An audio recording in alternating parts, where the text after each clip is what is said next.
Good evening, it's Toby, and it's the end of my workday.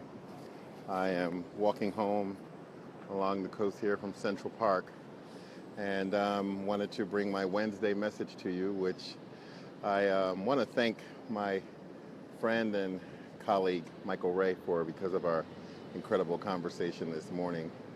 And today's topic is love it, are you gonna love it, or list it? Now, what am I talking about? Well, any of those of you who watch HGTV as much as I do know that there's a wonderful TV show there called Love It or List It. And Love It or List It is about a couple that comes on each episode, and they have a house that they've been living in. And usually one member of the couple is ready to let go of it. They're ready, they need more space, they want an extra bathroom, they want a pool in the backyard, whatever it is, they're ready to let go of it. And the other person has attachments to that property. It's the house they grew up in, or it's the first house they bought, or some big thing happened that makes them feel like, well, it doesn't really meet our needs, and my life has grown and expanded in so many incredible ways, but I still want to hold on. I don't want to let go. Instead, I want to love it.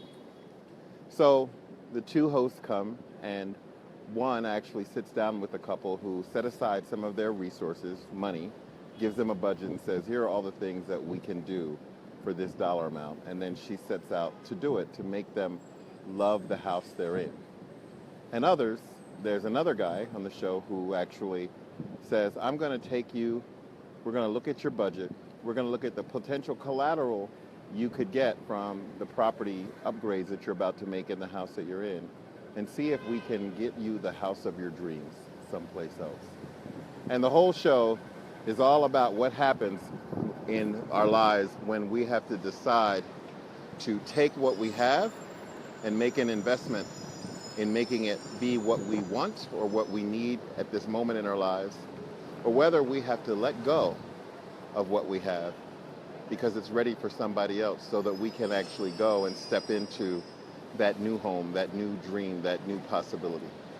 And that's not only how things work in real estate, but it's also how things work in leadership.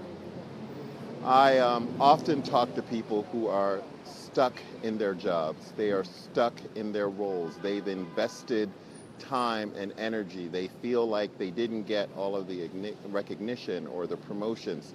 They're waiting for their bonus check to happen. They're waiting for their boss to die, whatever it is that could possibly be happening. And they actually have decided, well, maybe I can do more in this job, or maybe I can tolerate this marriage, or maybe I can hold on to this friendship, and I'll love it some more. I'll put some more of my energy and my time and my resources into it, and I'll learn to make it work for me, even though it's clear to me that some walls can never be taken down, and some ceilings can never be raised, and some houses can never find the space on your land to add an extra room.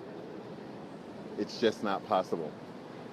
So sometimes we have to decide in life to list it, to say the possibilities and the things that I want and I deserve in my life are bigger than this organization or this relationship or this marriage or this friendship can create for me. So it's time for me to list this rather than love it. And sometimes we can actually look at our lives and we can say, you know what?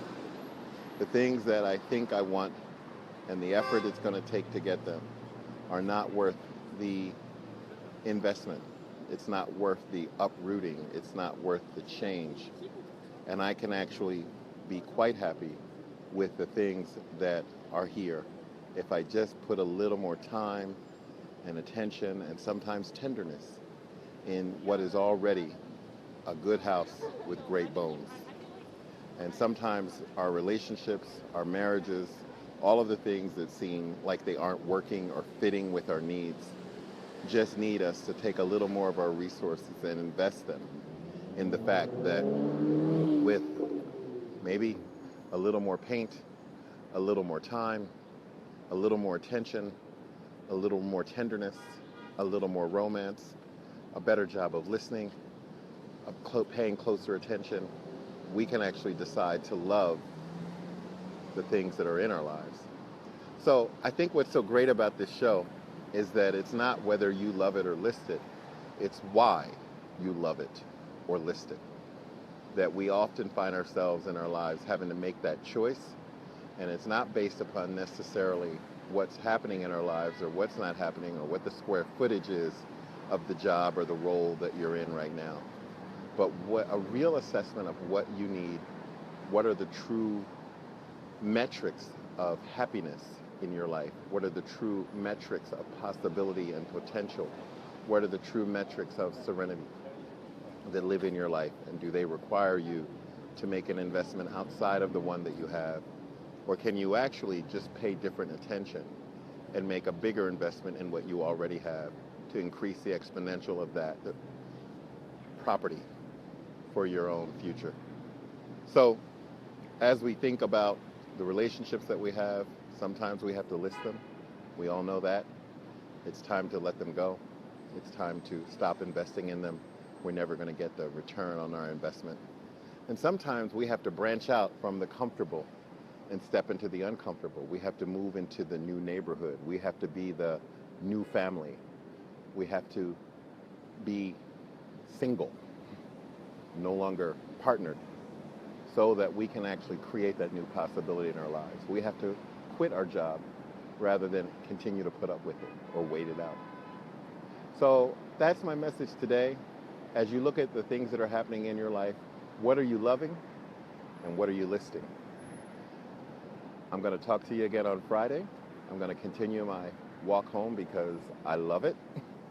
And I love you guys, so have a great day. I'll see you on Friday. Take care.